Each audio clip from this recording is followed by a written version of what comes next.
Dahil sa sobrang cute ng batang babae sa kalsada, binuhat ko siya. Sino ba namang mag-aakala na masasabit pala ako sa nanay niyang si? Grabe, idineklara pa niya na dahil binuhat ko ang anak niya, kailangan ko siyang pakasalan. Ginawa pa niyang dote ang lahat ng shares ng kumpanya nila para pilitin akong magpakasal. Sa sobrang takot ko, gusto ko na sanang tumalon sa isang Italian Vespa at tumakas. Pero sino ba namang mag-aakala na yung batang kanina ay malambot at mahina lang, biglang nagpakita ng mukhang mabagsik at direktang sinabihan ang nanay niya na hulihin mo siya para maging tatay ko. Nasa isang milk tea shop ako noon at nagpapalipas ng ulan nang biglang may maliit na figura na umagaw ng pansin ko. Yung batang yon, mukhang 2 o 3 taong gulang lang, may maliliit na binti na dahan-dahang naglalakad sa kalsada habang dumadaan ang mga sasakyan. Hindi na ako nagdalawang isip, tumakbo agad ako at binuhat ang bata. Anak, delikado tumakbo mag-isa sa kalsada. Alam mo ba yan? Si Maya, pinalit na pangalan, nanlaki ang mga mata habang nakatingin sa akin, isang kamay mahigpit na nakayakap sa leg ko. Tiningnan ko ang magandang batang nasa bisig ko, at ewan ko ba, parang may kamukha ko siya. Pero kagagraduate ko lang ng college, wala pa nga akong girlfriend, paanong magkakaroon ako ng anak na babae? Anak, alam mo ba kung nasaan ang bahay mo? Pero kahit anong tanong ko, hindi nagsalita ang batang nasa bisig ko, tahimik lang na nakayakap sa leg ko. Sa kawalan ng pag-asa, binuhat ko ang maliit na bolang harina papunta sa taxi, balak dalhin sa pinakamalapit na police station. Kinakausap ko pa lang si Maya nang biglang maisunod-sunod na banggaan ng mga sasakyan sa likod. Yung malakas na pagsabog, ikinahilo ko. Parang natakot din ang batang nasa bisig ko, umiyak ng malakas. May dugo na umaagos mula sa ulo ko, siguro nasugatan ako dahil sa banggaan.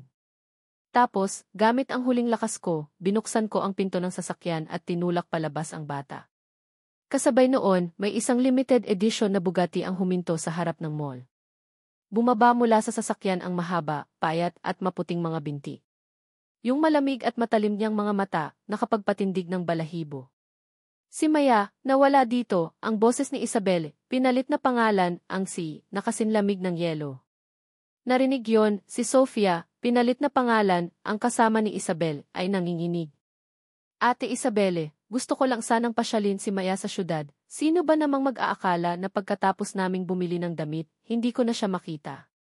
Hindi ko talaga sinasadya. Ang mga katulong sa tabi nila, takot na takot din at nanginginig. Siya ang pinakamamahal na anak ng sihi, tapos naligaw pa. Lumipas ang kalahating oras, wala pa ring bakas. Si Sofia, naka-high heels, mabilis na lumakad sa mga kalye.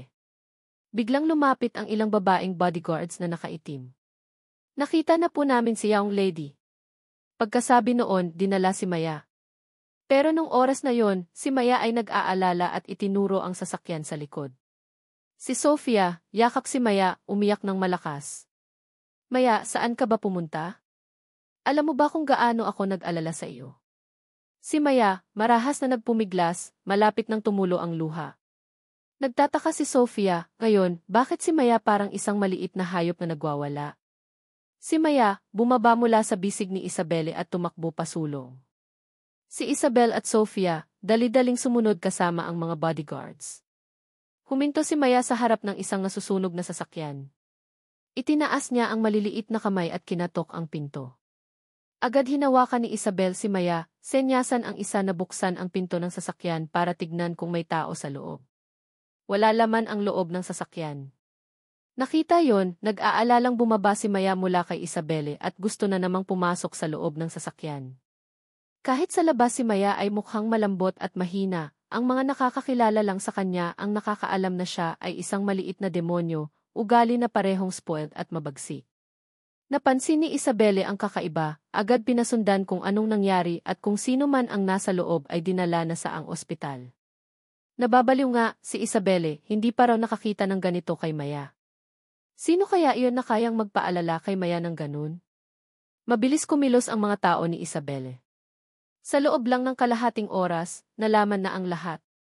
Madam, sabi ng isa sa kanila, ang tagapagligtas po ng young lady ay nasa General Hospital, pinalit na pangalan. Dinala po ng mga taga-ospital kalahating oras na ang nakakaraan. Nung oras na yon, nakahiga ako at tulala sa kama sa ospital. Malabong narinig ang mga doktor na nag-uusap. Swerteng-swerte itong lalaki, konting sugat lang. Yung driver naman, hindi pa alam kung kailan magigising. Biglang may magulong tunog ng mga yabag sa labas. Madam, ang taong nasa silid na to ang tagapagligtas ng yaong lady. Bumukas ng bigla ang pinto ng silid. Isang maliit na bolang harina na kulay pink ang nagmamadaling pumasok at umakyat sa kama, mahigpit na hinawakan ang kamay ko. Si Isabelle, ang Dean, dahan-dahan ding pumasok. Siguro unang beses niyang makakita ng ganun kagandang lalaki, hindi niya maiwasang tignan ng ilang beses. Si Sofia, nakasama niya, sabi kay Isabel, Ate Isabel, ito po ang tagapagligtas ni Maya. Ang gwapo, tingnan mo, bata pa. Tapos, si Sofia ulit, Ate, bakit mo ba tinititigan? Si Isabel, doon lang natauhan at inalis ang tingin. Bukas gigising siya, Maya. Bibisitahin natin siya bukas ulit ha. Umiling si Maya, mahigpit na hinawakan ang kamay ko at humiga sa kama. Yung pagkamabagsik kanina, nawala na ng tuluyan. Maya, maging mabait, umuwi na tayo kasama si Mommy. Bukas, bibisitahin natin si Tito, pinalit na tawagan, okay. Ayaw pa rin umalis ni Maya, mahigpit lang na nakayakap sa kamay ko. Nung binuksan ko ulit ang mga mata ko, sa ilalim ng puting ilaw, may isang babae na nakatayo at nakatingin sa akin mula sa taas. Ngayon, iniligtas mo ang anak ko. Salamat. Tiningnan ko si Isabelle, ang malamig na babaeng nasa harap ko, at wala akong nakitang kahit anong kamukha doon sa malambot na maliit na bolang harina, Maya. Hindi ko maiwasang magtaka at magtanong, anak niyo po ba yung bata? Biglang may magandang mukha na lumapit. Hello, ako si Sofia. Tita ako ni Maya. Salamat sa pagligtas sa aming maliit na pamangkin. Nung oras na yon, naramdaman ko na mas mukha siyang nanay ni Maya kaysa dun sa isa, Isabel. Bukod pa dun, parang pamilyar din ang mukha niya, parang nakita ko na siya kung saan. Hindi na kailangan, tungkulin lang yan, sabi ko. Saka ayoko rin namang mamatay. Paanong tungkulin lang, tinitigan ako ni Isabelle. Iniligtas mo ang buhay ng anak namin, muntik na siyang mamatay. Tinitigan niya ako ng matagal, sige, anong gusto mong kapalit? Mabilis akong umiling, hindi na kailangan. Natulungan ko lang ang bata, hindi na kailangan ng kapalit. Napatingin ng seryoso si Isabel. Bakit hindi kailangan? Kahit anong gusto mo, maibibigay ko. Narinig yon, nagtanong ako ng may pag-aalinlangan, pwede po bang bigyan niyo ako ng kaunting pera? Bahagyang nagulat si Isabel. Akala niya siguro kung anong malaking hilingin ko, pero pera lang pala. Magkano ang gusto mo? Tumawa ako at sinabi, okay na po ako kanina. Hindi pa siguro tapos ang koneksyon ko sa bata. Pwede ko pa ba siyang makita ulit? Okay, pero gabi na. Tulog na si Maya. Dadalhin ko si Maya bukas, tanong niya ulit, wala ka na bang ibang hiling? Umiti ako ng mapakla, wala na, basta buhay pa, okay na sa akin. Nung oras na yon, ang paghanga ni Sofia sa akin ay parang ilog na umaagos, hindi na ubos. Niligtas ang anak ng pamilya nila pero walang hininging kapalit. Hindi nagtagal, sa pinakamararangyang subdivision sa syudad, bumaba si Isabel mula sa sasakyan. Pagkapasok pa lang sa sala, narinig niya ang tunog ng basag na plorera. Nakita lang niya si Maya na may mukhang mabagsik, hawak ang plorera at binasag sa sahig. Tapos sinipa pa niya pati yung babae. Magulo na ang buong sala. Ang mga kasambahay sa tabi, tumitingin lang, hindi makalapit para pigilan. Nagwawaki na naman po si yaong lady, hindi namin mapigilan. Pagkagising niya, nambabasag na agad ng gamit, sabi nila. Nakita si Maya na nambabasag, naiiyak si Sofia sa sakit ng loob. Nagmamadali siyang tumakbo at inagaw ang hawak ng bata. Aking munting pasaway. Itong antik na plorerang bigay ng mommy mo yan. Lumapit si Isabelle at yumuko sa tabi ni Maya, hinimas ang ulo ng bata. Maya, maging mabait ngayong gabi. Bukas, dadalhin ka ni mommy para makita yung tito ha? Agad, si Maya naging mabait, umiti ng bahagya. Galit si Sofia. Kanina, ginawa ko na ang lahat para suyuin siya, ayaw. Tapos ikaw, isang salita mo lang, sumunod agad. Kinabukasan, ang katawan ko ay nakarecover na rin. Pagkatapos magpalit ng damit pang ospital, balak ko sanang bumaba para bumili ng pagkain. Pagkabukas pa lang ng pinto ng silid, nabangga ko si Isabel na nakasuot ng itim na damit. Ang maitim niyang mga mata, parang mailamig, parang napaatras ako ng kusa.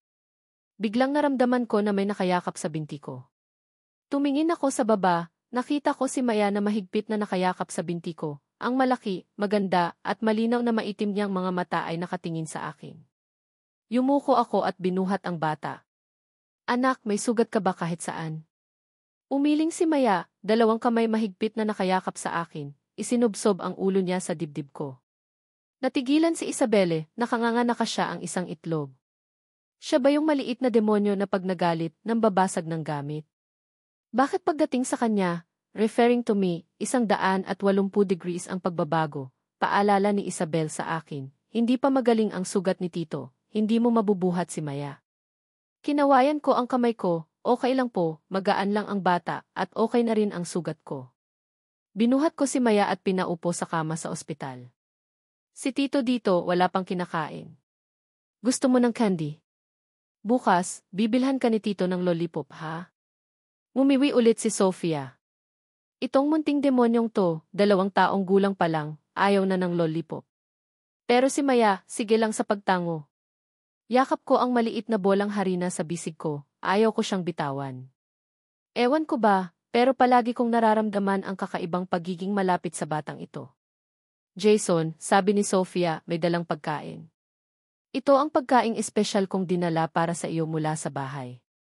Pagkasabi ni Sofia, sinulyapan siya ni Isabel, ang si.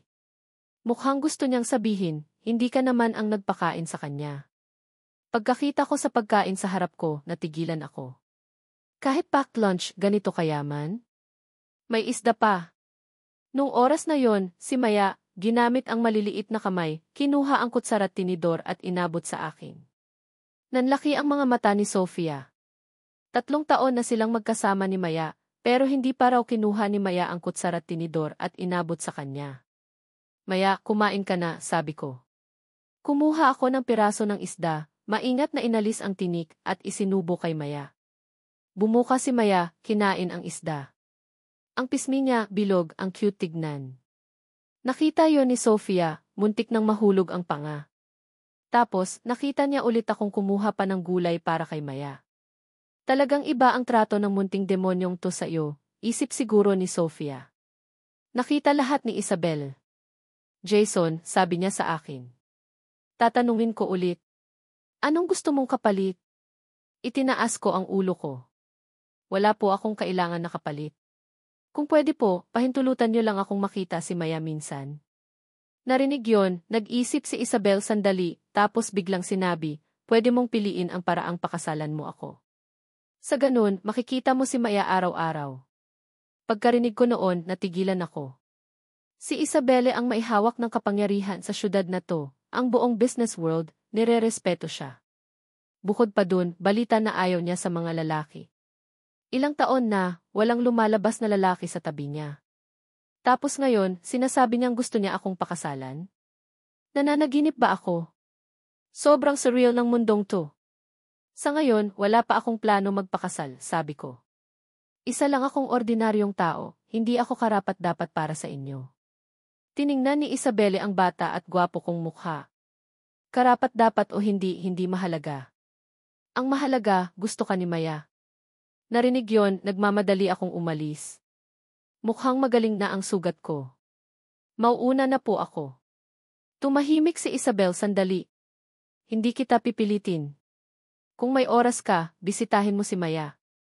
Iba ang sitwasyon ni Maya sa ibang bata. Narealize ko rin na parang hindi nagsasalita ang bata. Alam ko, mabait si Maya. Siya ang pinakamabait na batang nakilala ko. Pagkatapos kumain, tumayo si Isabel. Maya, umuwi na tayo. Pero si Maya, mahigpit na nakayakap sa lig ko, ayaw bumitaw. Ang maliit niyang mukha, nakasubsob sa balikat ko. Binuhat ko si Maya, sinuyo siya. Maya, maging mabait, umuwi ka na kay mommy mo. Pag may oras si Tito, bibisitahin ka niya, ha? Nung oras na yon lang pumayag si Maya bumitaw, sumama ng mabait sa nanay niya. Biglang tumunog ang telepono ko sa mesa. Kumunot ang noo ko, kinuha ang telepono at sinagot. Isang boses ng babaeng maangas ang narinig ko. Jason, nasaan ka? Ngayon, kahit anong gawin mo, kailangan mong masuyong si Madam Del Rosario. Kung hindi, buong buhay mo, hindi ka na makakaahon. Hindi pa ako nakakasagot, binabaan na ako ng telepono.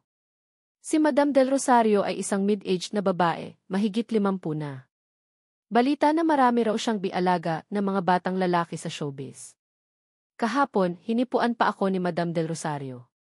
Agad akong kumuha ng tissue at pinunasan ang kamay ko.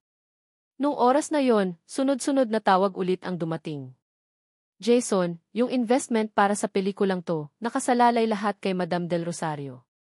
Pumunta ka agad sa opisina. Pag nagtagumpay tayo ngayon, bibigyan ka ng kumpanya ng leading role. Ito ang pagkakataon mo para mabago ang buhay mo. Gabi na. Naka-baseball cap ako pagkababa ko ng sasakyan. Si Derek Cruz, agad nagalit ng todo. Jason, ano ba ang ginagawa mo? Ang pinakamalaking puhunan mo ngayon ay ang mukha mo. Bakit hindi mo inalagaan ng maayos? Ganyan na itsura mo, paano mo pagsisilbihan si Madam Del Rosario ngayong gabi? Ang nagsalita ay si Marco, isang aktor na pinapabora ng kanilang entertainment company. Narinig yon, umiti ako ng mapakla. Sige, ikaw na lang kaya ang kumuha ng karangalang yan? Agad napipi si Marco. Sa huli, bumaling lang siya kay Derek Cruz at nagsumbong. Ang tindi ni Jason, Derek. Ayaw niya harapin si Madam Del Rosario. Sisirain niya ang pinaghirapan nating lahat. Malamig na sabi ni Derek Cruz, Jason, sumunod ka na at harapin si Madam Del Rosario. Malay mo, siya pa ang magbigay ng resources para sa iyo. Para sa ikabubuti mo rin naman to. Narinig yon, natawa ako ng malamig sa isip ko. Sige, pupunta talaga ako. Pupunta ako para sirain ang planong to. Pagkatapos, mismo si Derek Cruz ang naghatid sa akin sa Premier Hotel. Pagkababa ko ng sasakyan, dumiretso ako sa room 520. Nakatayo sa harap ng pinto, bahagya kong kumatok. Pero nang bumukas ang pinto, ang nakita ko ay hindi yung matandang mukha kundi si Isabel. Nakasuot ng mahabang damit na kulay wine red, inalis ko ang tingin ko at casual na nagtanong, bakit kayo nandito?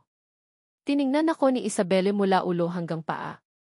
Sa ngayon, ako muna ang humahawak sa investment project para sa pelikulang to, mukhang nadismaya ka. Baka naman ang tipo mong babae ay yung gaya ni Lydia Del Rosario. Hindi ko akalain, espesyal pala ang type mo. Mabilis akong umiling. Hindi po, medyo nagulat lang ako. Bakit bigla kayong nag-invest sa pelikulang to? Hindi ba't ang kumpanya nyo ay ang Genesis Corp? Umupo si Isabel sa sofa, pinagsiklop ang mga binti. Mahinay niyang inikot ang baso ng red wine sa kamay niya. Kumpanya yan ni Sofia. Saan ko man gustong mag-invest, pwede naman. Bakit bigla akong nag-invest sa pelikulang to? Tanong niya ulit. Dahil iniligtas mo si Maya. Ang maganda at malamig na mukha ni Isabel, biglang naging mas malambot. Bigla akong natauhan. Kaya pala, dahil kay Maya. Akala ko pa naman may gusto sa akin si Isabel. Biglang tumayo si Isabel. Ang payat niyang daliri, itinaas ang baba ko. Jason, wag mo akong bibigin. Ang gilid ng labi ni Isabelle, parang bahagyang umiti. Ang mga mata niyang parang mata ng fox, nagpakita ng kakaibang ganda, naging mabilis ang tibok ng puso ko. Nanginginig kong sinabi, susubukan ko po. Nang makabalik ako sa sarili, umalis na si Isabel sa silid.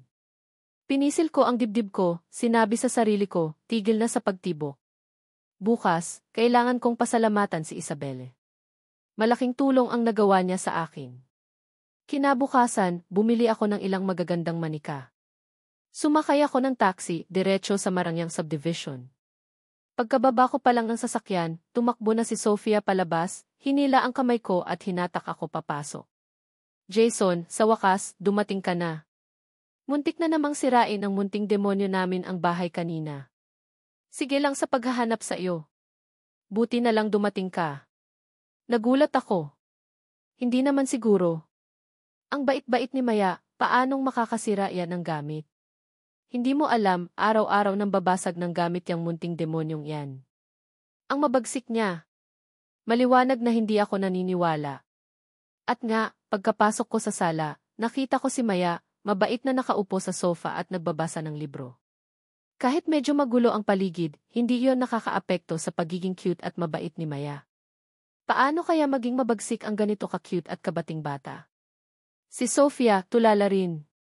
Hindi ba kanina lang, itong munting demonyong to, nang babasag ng gamit? Bakit ngayon, mabait na nakaupo at nagbabasa ng libro? Nung oras na yon, si Maya, itinaas ang ulo, nakita ako, agad niyang inihagis ang libro sa kamay niya at tumakbo papunta sa akin. Umiti ako, binuhat ang bata. Maya, ngayon, binilhan ka ni Tito ng manika. Hindi ko alam kung anong kulay ang gusto mo, kaya binili ko na yung pink, white at blue. Umismid si Sofia. Itong munting demonyong to, higit 1 taon pa lang, ayaw na ng manika. Hindi niya papansinin yang laruan ng mga bata. Pero si Maya, sige lang sa pagtango. Hinalikan pa ako. Nakita yon ni Sofia, muntik na siyang humagulgol. Yung pamangkin niya, hindi pa siya nahalikan, pero hinahalikan yung tito, na 2 araw pa lang niyang nakikilala. Medyo nagulat din ako. Mabutit na gustuhan ni Maya. Sa susunod, bibilhan ulit kita ng ibang laruan. Umuwi si Isabel mula sa trabaho bandang 5 oras ng hapon. Habang masaya akong nakikipaglaro kay Maya, nakita ko siya nang hindi sinasadya. Muli, naging tulala ako sa ganda ni Isabel. Isang babaeng ganito ka-elite, sigurado walang lalaking karapat-dapat sa kanya. Madam, sabi ko kay Isabel, tungkol po kagabi, salamat po. Umupo si Isabel sa tabi ko. Tungkulin lang yan. Si Sofia, nakikiusisa. Kagabi po, ate, lumabas kayo, tapos gabi na umuwi. Baka naman, ni. Tiningnan niya ako nang may pahiwatig. Binalingan ni Isabel si Maya, na masayang naglalaro ng manika, nakalimutan na ng tuluyan ang mommy niya. Ikaw ang bumili ng manika para kay Maya? Tanong ni Isabel. Kinurot ko ang pisngi ni Maya. Nagustuhan po ni Maya. Sa susunod, bibilhan ko ulit siya. Biglang umiti ng malaki si Maya. Ang malaki, bilog niyang mga mata, parang gasuklay ang hugis sa tuwa. Hinimas ni Isabelle ang ulo ng anak niya. Maya, matagal na siyang hindi tumatawa ng ganito kasaya. Gusto ka talaga ng bata. Napakalapit ng upo ni Isabel sa akin. Hindi sinasadya, nahawakan ko ang kamay niya. Naramdaman ko ang mahinang, kaaya-ayang amoy mula sa kanya. Lihim akong gumalaw palayo, gusto kong lumayo ng kaunti kay Isabelle. Pero sino ba namang mag-aakala na gagalaw din siya palapit? Sa huli, naisukol ako sa sulok ng pader. Si Isabelle, nakaupo pa rin sa tabi ko. Jason, dito ka na mag-dinner ha? Gusto ni Maya na kumain kasama ka. Dahil sa cute na maliit na bolang harina na to, pumayag na lang akong manatili para kumain. Habang kumakain, gusto ni Maya na umupo sa lap ko. Pinapakain ko raw siya. Nanlaki ang mga mata ni Sofia. Si Maya, 2 taon pa lang, hindi na kailangan na susubuan. Bakit pagdating sa iyo, 180 degrees ang pagbabago? Ako naman, ito ang unang beses kong mag-alaga ng bata, kaya medyo hindi pa sanay. Madam, tanong ko kay Isabel, pwede na po ba si Maya kumain ng isda ngayon? Pwede, sabi ni Isabel. Bumaling siya at tumingin sa akin. Huwag mo na akong tawaging madam. Tawagin mo na lang ako sa pangalan ko. Nag-aalangan ako. Isabel. Isa siyang babae na kilala sa buong syudad. Hindi basta-basta ang pagtawag sa pangalan niya. Ang malamig na mukha ni Isabelle, parang bahagyang lumuwag. Ang gilid ng labi niya, bahagyang umangat, isang ngiti na mahirap mapansin. Jason, saan ka nakatira? May maliit po akong kondo unit malapit sa opisina. Medyo maliit pero kasya na po ako mag-isa. Gusto ka talaga ni Maya. Bakit hindi ka na lang lumipat dito sa Kamya Mansion? Narinig yon, muntik na maibuga ko yung iniinom kong tubig. Ibig niyang sabihin, gusto niyang lumipat ako sa Kamya Mansion para samahan si Maya. Pero, lalaki ako. Tumira sa bahay ng babae ng ganun, hindi pwede po. Madam, lalaki po ako. Hindi po maginhawa na tumira dito. Busog na rin naman si Maya. Paalam na po. Inihiga ko si Maya sa sofa, nagmadali akong umalis sa mansion. Pero pagkaalis ko pa lang, ang mukha ni Maya na kanina ay masaya, biglang lumungkot. Ang maitim niyang mga mata, nakatitig kay Isabelle. Hinawakan ni Isabelle ang pisngi ng anak niya. Hindi hinabol ni Mommy si Tito. Gusto mo ba na hindi siya kasama mo araw-araw? Agad tumango si Maya. May paraan si Mommy para mapanatili siya dito. Agad naging interesado si Maya. Dalawang kamay, hinawakan ang kamay ni Isabel, tinitingnan siya ng may pag-asa. Umiti si Isabel ng misteryoso. Pero, kailangan mong makipagtulungan. Sa ganun, mananatili siya dito habang buhay. Malay mo, maging daddy mo pa siya. Ang maitim na mga mata ni Maya nagningning. Sige lang sa pagtango. Ngumiti si Isabel. Halika dito, sasabihin ni Mommy sa iyo. Nung oras na yon, wala akong kamalay-malay sa plano ng mag-inang yon. Pagkapasok ko pa lang sa gate ng condo unit, nakita ko na agad ang ilang tao na nakatayo doon, pinangunahan ni Marco. Si Kuya Marco, nandito na, sabi ng isa sa kanila. Marco turns to me. Ano, Jason? Balita ko, nalugi daw lahat ng investment sa pelikulang to, tapos pati yung babaeng mahigit 50 na yon. Tiningnan ko ng masama si Marco. Wala tayong dapat pag-usapan. Umalis ka dyan. Si David, tumawa ng mapanukso. Ginawa mo na nga, takot ka pa marinig ng iba? Lumapit si Marco sa akin, binaba ang boses. Jason, bukas, may regalo na akong handa para sa'yo. Buong buhay mo, hindi ka na makakaahon. Pagkasabi noon, umalis sila ni David sa kondo. Si Marco ang pinapabora ng kumpanya. Nakatira siya sa isang mansion. Dumating siya ngayon dito para lang insultuhin ako. Pagdating ko sa unit ko, naligo ako ng malamig na tubig para luminaw ang isip. Biglang tumunog ang telepono ko sa kama. Si Maya ang nagpadala ng cute na sticker. Pagkakita ko ng message ni Maya, gumanda agad ang pakiramdam ko. Kinuha ko ang telepono at nagpadala ng voice message. Maya, matulog ka na ng maaga. Sa mga susunod na araw, bibisitahin ka ulit ni Tito ha? Nagpadala ulit si Maya ng sticker, isang kiyes. Si Isabelle, nakaupo sa tabi ni Maya, pinapanood silang mag-usap sa text. Wala siyang number ko pero si Maya, meron. Kinuha ni Maya ang telepono at inabot kay Isabel. Sabi ni Tito, matulog na daw po ako. Mommy, tulungan mo po ako matulog. Pagkatapos, yakap ang manikang binigay ko, kumot-kumot siya at ipinikit ang mga mata para matulog. Tiningnan ni Isabelle ang anak niya, umiling ng may pagtataka. Karaniwan, hindi siya natutulog hanggat hindi alas negatibo 11 ng gabi. Bakit ngayon, alas 9 pa lang? Nang makatulog ng mahimbing si Maya, lumabas si Isabel ng silid. Si Sofia, naghihintay sa pinto, nasasabik na nagtanong. Ate, gusto ko sanang magtanong, ikaw ba ay? Sinulyapan ni Isabel si Sofia nang may paghamak. Huwag ka nang mag-isip ng kung ano-ano. Wala kaming anumang relasyon ng lalaking iyan. Walang relasyon? Bakit, sabi ni Sofia. Lagi kayong busy sa trabaho, bakit hindi mo naman isipin ang sarili mo? Isipin mo naman ang future mo. Nung oras na yon, sa isip ni Isabelle, lumitaw ang isang gwapong mukha. Bahagyang humiti ang gilid ng labi niya. Nag-iisip na, sabi niya. Pero sino yan? Anong lahi niyan? Bahagyang kinatok ni Isabelle ang noo ni Sofia. Huwag masyadong usisera. Tapos, utos ni Isabel, yung 2 security guard sa gate kanina, tanggalin sa trabaho ngayon. Mula ngayon, pag pumunta si Jason sa Kamya Mansion, walang pwedeng humadlang. Opo, ate. Gagawin ko agad, sabi ni Sofia. Mas lalo siyang naging sigurado sa hinala niya. May gusto talaga si ate kay Jason. Kinabukasan, nagising ako dahil sa tunog ng telepono.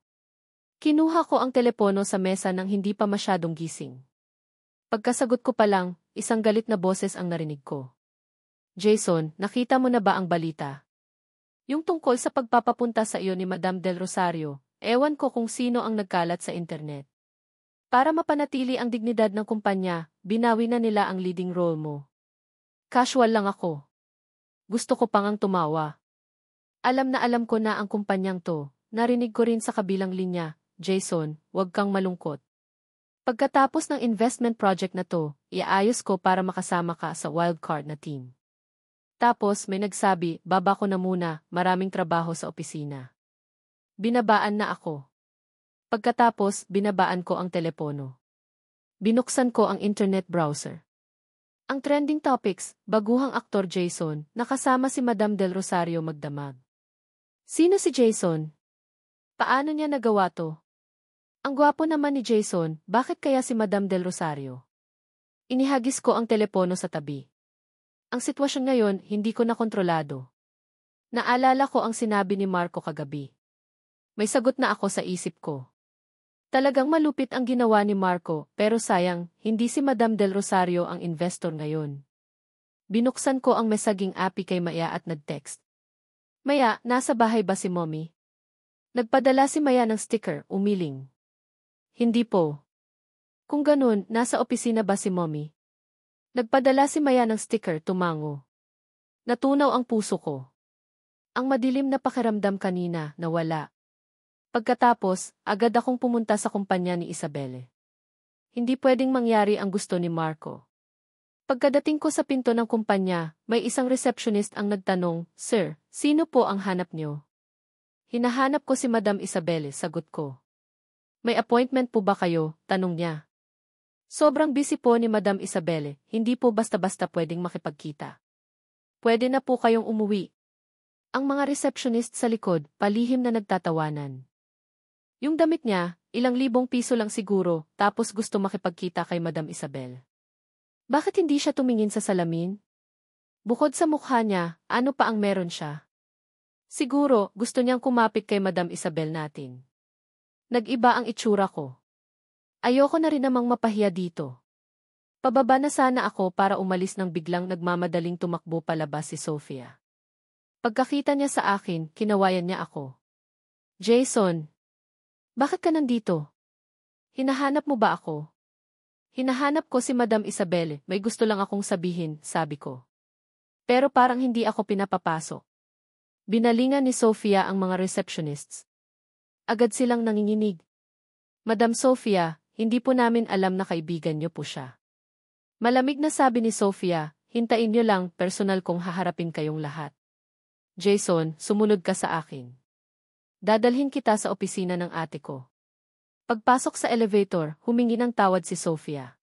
"Jason, wag mong dibdibin yung mga sinabi nila. May mga mata sila pero parang bulag. Mamaya, personal na haharapin sila ng ate ko." Natawa ako ng mapakla. Isa lang akong ordinaryong tao. Wag mo na silang pahirapan. "Paanong hindi?" sabi niya, sa isip lang. "Pagkatapos, ikaw na ang bayaw ko. Ganito kalaking kumpanya, malay mo, sa iyo na lahat yan." Pero ang mga salitang yan, sa isip lang ni Sofia. Nung oras na yon, nakaupo si Isabel na nakakrus ang mga binti sa sofa, taglay ang mapagmataas na karisma. Ang mga senior manager sa tabi niya, nanginginig, hindi makahinga ng malalim. Lumabas si Isabel mula sa meeting room, malalaki ang hakbang, at lumapit sa akin. "Bakit ka nandito?" tanong niya. "Madam Isabel, tungkol po sa investment noon. Pwede po bang bawiin niyo yung investment?" Nagulat si Isabelle at bahagyang kumunot ang noo. "May kaunting problema po ang kumpanya. May mga taong pinupuntirya ako, at kasama po doon yung bida ng pelikula na to, si Ken Lopez. Siya po ang nagkalat ng balita na ipinatawag ako ni Madam Del Rosario. Binawi po ng kumpanya ang posisyon ko." Narinig yon, tinawag ni Isabel si Sofia. Sa loob lang ng 5 minuto, nalaman na ni Sofia ang buong sitwasyon. "Jason, hindi ko babawiin ang investment. Gusto ko, ikaw ang maging bida sa pelikulang to." Agad akong nakaramdam ng matinding pagkabigla. Dati kasi support role lang ako. "Umuwi ka na at basahin mo ng maigi ang script. Kung may oras ka, pwede mong bisitahin si Maya." Tinitigan ako ni Isabel ng matagal, hindi inaalis ang tingin. Yumuko ako, tahimik sandali, tapos nagtanong, "Isabel, bakit kayo napakabait sa akin?" Ngumiti si Isabel ng mahina. "Sinabi ko na sa iyo na gusto kitang pakasalan." Muli, nagulat ako dahil sa sinabi niya. Dahil gusto ako ni Maya? Sa totoo lang po, Madam Isabelle, hindi niyo naman kailangang pahirapan ang sarili niyo ng ganyan. Parang hindi narinig ni Isabelle ang sinabi ko. Seryoso siyang nagsalita, "Isipin mong mabuti ang pagpapakasal sa akin. Hindi ko kailangan ng siningil, dowry, o kahit anong kapalit."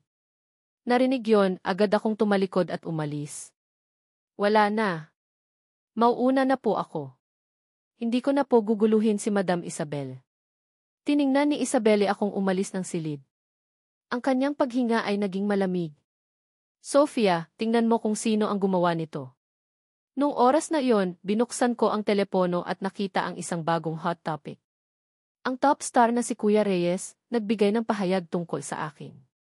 Kilalang-kilala ko ang pagkatao ni Jason. Hinding-hindi niya gagawin ang mga bagay na yan. Sa mansyon ng pamilya Reyes, nagalit si Mama Reyes. Masyadong mabait itong si Kuya Reyes. Bakit pa kailangan niyang mag-alala kay Jason? Umuwi na siya sa bansa pero hindi pa siya bumabalik ng bahay kahit minsan. Maliwanag na hindi niya kami tinuturing na pamilya. Ma, sabi naman ni Ate Reyes, malamig ang boses. Kahit ano pa man, kapatid mo pa rin siya. Paano mo naman di iisipin? Kuya Reyes, masyado kang mabait, sabi ni Ate Reyes. Nakalimutan mo na ba kung paano nabali ang paa mo? Ate, tapos na yon. Ayoko na alalahanin pa. Siguro, hindi naman sinadya ni Kuya Jason yon nung oras na yon. Nung oras na yon, nakatanggap ako ng tawag mula kay Direk Cruz. Ang boses niya ngayon, napakalambot. Jason, pinag-isipan mo na ba yung tungkol kahapon? Sa tingin ko, magandang oportunidad yan para sa iyo. Umupo ako sa sofa, dahan-dahang uminom ng tsaa. Okay, pero may isang kondisyon ako. Anong kondisyon? Tanong niya. Si Marco, gawin niyo siyang supporting actor ko. Kung hindi, hindi ko tatanggapin ang role na to. Narinig yon, bahagyang nag-iba ang itsura ni Direk Cruz. Si Marco, pinaghirapan niyang makuha yung leading role, tapos sasabihan mo siyang maging supporting actor. Parang pinapababa mo ang sarili niya. Bukod pa dun, magiging supporting actor siya ng isang grade 18 actor na walang pangalan. Sigurado, hindi siya papayag. Ngumiti si Direk Cruz ng pilit. Jason, si Marco may ibang schedule. Baka humanap ka na lang ng iba? Bumaling ako at tiningnan siya.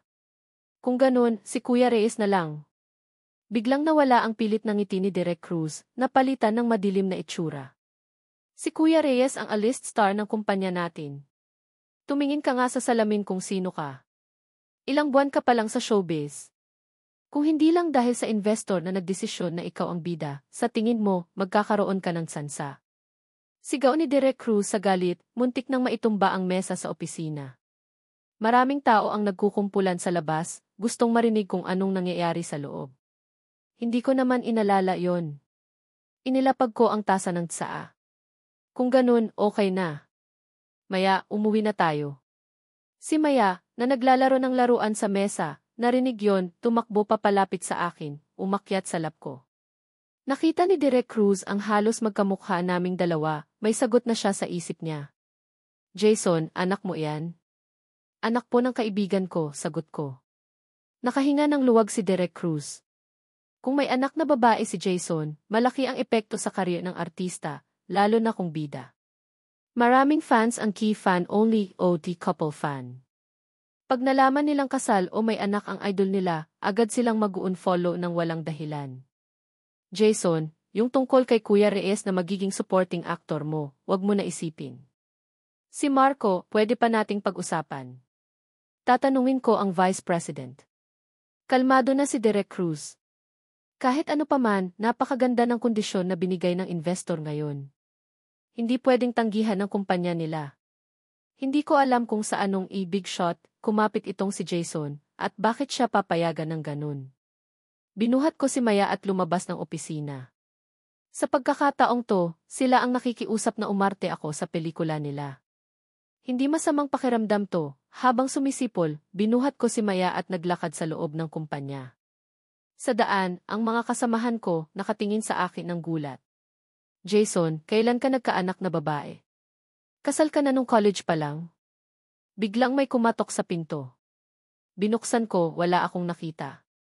Pero yung malambot na pakiramdam sa binti ko, na-realize ko na isang cute na bata ang nakayakap sa binti ko. May hawak na isang bag, Maya, nandito ka na pala, ngumiti ako, yumuko at binuhat siya. Maya, ikaw lang ang pumunta? Umiling si Maya, itinuro ang nanay niya. Isang babae na nakasuot ng mahabang damit na kulay wine red, marangal, parang isang marangyang bulaklak, di kayang abutin. Dahan-dahang pumasok si Isabel. Si Maya, gustong-gusto ka raw makita. Hindi ko napigilan. Pagkatapos ng trabaho, dinala ko siya. Hindi ka naman naistorbo. Hindi po, nagustuhan ko rin naman si Maya, sabi ko. Pumasok si Isabel sa unit ko at umupo sa sofa. Anong kakainin natin ngayong gabi? O sa labas na lang kaya tayo kumain? May hangin sa labas. Dito na lang tayo kumain sa bahay, sabi ko. Yumuko ako at tinanong si Maya, Maya, anong gusto mong kainin? Ngayon, gagawa si Tito ng beef noodles para sa'yo, ha? Tumango ng mabait si Maya at inabot sa akin ang bag. Ano to, Maya? Paliwanag ni Isabel, gusto talaga ni Maya ang mga merienda, snacks. Siguro naisip niya na gusto mo rin kaya dinala niya yan. Namilog ang mga mata ni Maya, tumitingin sa akin ng may pag-asa. Umiti ako. Gusto ko yan, salamat Maya. Sa wakas, umiti si Maya. Sinubukan niyang buksan ang bag gamit ang maliliit na kamay niya, pero hindi niya mabuksan. Nayamot, nabilog ang pisngi at kinagat ang bag. Maya, tulungan ka ni Tito. Binuksan ko ang bag, inabot sa bata. Maya, sandali lang. Gagawa si Tito ng beef noodles para sa'yo. Tumango si Maya ng mabait, hawak ang merienda, kumakain habang si Sofia naman, mukhang nagulat. Maliwanag na hindi siya kumakain ng merienda. Madam Isabelle, anong gusto niyong kainin? Gabi na, siguro nakakain na kayo. Hindi pa. Kahit ano, okay lang. Kahit beef noodles, sabi niya. Medyo nagulat ako. Ang lady sige, kumakain din ng noodles. Ang simple naman. Pagkuha ko ng mga sangkap papunta sa kusina, sumunod din si Isabelle. Kailangan mo ng tulong? Hindi na po kailangan. Manatili na lang po kayo sa sala, sabi ko. Hindi ako papayag na tulungan ako ng Lady CE na to, tutulungan kita hugasan yung gulay, ha? Hinugasan ni Isabelle ang gulay at hinati ang karne ng baka. Nakita kong napakaayos ng hiwa niya sa karne ng baka, medyo nagulat ako. Nagluto na po kayo dati. Casual ang mukha ni Isabel. Kailangan pa bang matutunan ang ganito kasimpleng bagay? Ito, paano to, tinuro ko ang kawali. Ilagay mo to dito tapos igisa mo. Hayaan mo na, ako na ang gagawa. Hindi ko naman balak ipagluto ang tiyaong lady na to, basta hindi niya lang guguluhin, okay na. Binuksan ni Isabel ang electric stove, nilagay ang gulay sa kawali, dinagdagan ng seasoning. Ang kanyang mga galaw, napakagaling, ikinagulat ko. Ang lady siye, marunong din palang magluto. Pagkatapos maglisa ni Isabel, inilagay niya sa plato. Jason, tikman mo ang luto ko. Tiningnan ko ang pagkaing maganda tignan. Ginamit ko ang chopsticks, sinubukan ko ang isang piraso. Ito ba ang unang beses niyo magluto? Kumunot ang noo ni Isabel. Naman! Ikaw ang unang tao na nakakain ng luto ko. Ang laki ng karangalan. Ang lasa, napakasarap. May talent po kayo sa pagluluto. Unang beses pa lang, ganito nakaganad. Si Isabelle, parang umiti. Nang handa na ang lahat at magsisimula ng kumain, si Maya, nagniningning ang mga mata, tumayo ng mabilis, dalawang kamay hawak ang kutsara at tinidor, mabilis na sinubo sa bibig. Maya, dahan-dahan. Papalamigin muna ni Tito bago mo kainin. Pinalamig ko, tapos isinubo ang piraso ng karne sa bibig niya. Umuya siya ng ilang beses, tapos nilunok. Nag-thumbs up siya sa akin. Maya, gusto mong sabihin, masarap. Naiintindihan na ni Tito. Tumango si Maya ng mabilis, parang manok na tumutuka. Ang maliit niyang bibig, nakabuka pa rin, parang gustong kumain pa. Sinubukan ni Isabelle ang kaunting noodles, itinaas ang ulo at nagtanong, Maya, hindi ba marunong ka na kumain mag-isa? Itong batang to, 2 taon pa lang, sumasama na sa nanay niya para kumain sa labas. Yakap ni Maya ang kamay ko, umiiling-iling. Nagpatuloy si Isabel, Jason, ibigay mo sa kanya yung maliit na tinidor. Marunong siyang gumamit ng tinidor. Masyado pa siyang maliit, ako na lang ang magsusubo sa kanya, sagot ko. Okay lang. Maya, umiti ka. Ang magandang mukha ni Maya, umiti ng malaki, isinubsob ang ulo sa kamay ko. Sinadya niyang tignan si Isabel. Si Isabel naman, naging seryoso ang mukha. Siguradong sinasadya ng batang to. Hindi na ako nagulat sa mag-inang to. Habang patuloy akong sinusubuan si Maya, biglang kinuha ni Isabelle ang plato mula sa kamay ko. Maya, si mommy na ang magsusubo sa iyo, ha? Ang maliit na ulo ni Maya, umiling-iling ng parang tambol. Ang maliliit niyang kamay, mahigpit na nakakapit sa damit ko. Pinilit ni Isabel si Maya na kumain, pero si Maya, umikot ang mukha, ayaw kumain. Maya, bakit ayaw mong kumain? Kailangan mong makinig kay mommy. Be good, anak. Pagkasuyo ko lang ng 2 beses, si Maya, mabait na kumain. Muntik nang hindi makilala ni Isabel na anak niya yon. Mabilis kong inubos ang noodles ko, tapos niligpit ang plato't kutsara. Si Isabel, mas mabilis, kinuha ang plato mula sa kamay ko. Dito ka na lang maglaro kasama si Maya. Ako na ang maghugas sa kusina. Pagkakita ko kay Isabel na naka-high heels, papasok sa kusina, habang tinitignan ko siya, lalo akong nagtaka. Si Maya naman, hinila ang kamay ko, umakyat sa akin, at nag-thumbs up sa akin. Maya, kung gusto mong kainin ang luto ni Tito, pumunta ka dito palagi ha. Nasa bahay si Tito gabi-gabi. Pagkasabi ko pa lang, narinig ko agad ang tunog ng basagan mula sa kusina. Mabilis kong binuhat si Maya at tumakbo papasok. Sa sahig, nagkalat ang basag na piraso ng ceramic bowl. At si Isabel, nakatayo at natigilan. Madalang kong makita siyang ganyan. Naramdaman ko na parang cute siya ng konti. Nag-aalangan si Isabel, itinuro ang kabinet. Kanina, hindi ko na ipasok ng maayos kaya nahulog at nabasag. Tatawag na lang ako ng tao para magdala ng bagong mga bowl. Okay lang. Maraming bowl pa dyan sa kabinet. Nabaglang naman. Hayaan mo na, buhatin ko muna si Maya palabas, sabi ko. Pagkasabi noon, kinuha ko ang walis tingting at pumasok sa kusina para maglinis. Nang matapos na ang paglilinis, lampas 9:00 na ng gabi. Binuhat ni Isabel si Maya palabas. Pagkakita niya sa malakas na hangin sa labas, medyo nag-alangan siya. Malakas masyado ang hangin at umuulan. Baka dito na lang kami matulog ni Maya isang gabi, bukas na lang kami umuwi. Pagkasabi noon, parang naramdaman ni Isabel na medyo biglaan ang sinabi niya. Kahit papaano, anak yan ng ibang tao. Hindi okay na tumira sa silid ng isang lalaki ng ganun. Gayunpaman, hindi nagdalawang isip si Isabel. Opo, medyo malakas din po ang hangin. Baka sipunin si Maya, hindi maganda. Pagkasabi niyan, tumango-tango din si Maya, parang sumasang-ayon sa sinabi ng nanay niya. Sa huli, nagtagumpay ang mag-ina na manatili. Sa mga mata ko, bahagyang lumitaw ang tuwa. Pumasok ako sa kwarto para ayusin ang kama, tapos kinuha ko ang kumot at unan ko at inilatag sa sofa. Jason, anong ginagawa mo? Tanong ni Isabel. Madam Isabel, kayo ni Maya, doon na kayo matulog sa kwarto. Dito na lang ako sa sofa matutulog. Tiningnan ulit ako ni Isabel nang may pahiwatig. Okay lang. Baka dito na lang tayo matulog lahat. Si Maya, bumaba mula sa bisig ni Isabel, tumakbo papalapit sa akin at hinalikan ako sa pisngi. Habang nakahiga ako sa sofa, nakangiti pa rin ang mukha ko. Madalas, hinahawakan ko ang lugar na hinalikan niya. Mukhang gusto talaga ako ni Maya, ano? Sana anak ko na lang ang cute na batang iyan. Siguro dahil sa kakaisip ko, talagang napanaginipan ko si Maya. Ang malambot, maliit na steamed bun, yakap ako, tinatawag akong kipapa, sa bulol na boses. Habang tumatawa ako ng mahina sa panaginip ko, biglang bumukas ang pinto. Si Isabelle, nakasuot ng tsinelas, dahan-dahang lumabas ng kwarto. Lumapit siya sa tabi ko, tumigil. Ang maitim niyang mga mata nakatitig sa akin. Makalipas ang ilang sandali, yumuko ang babae.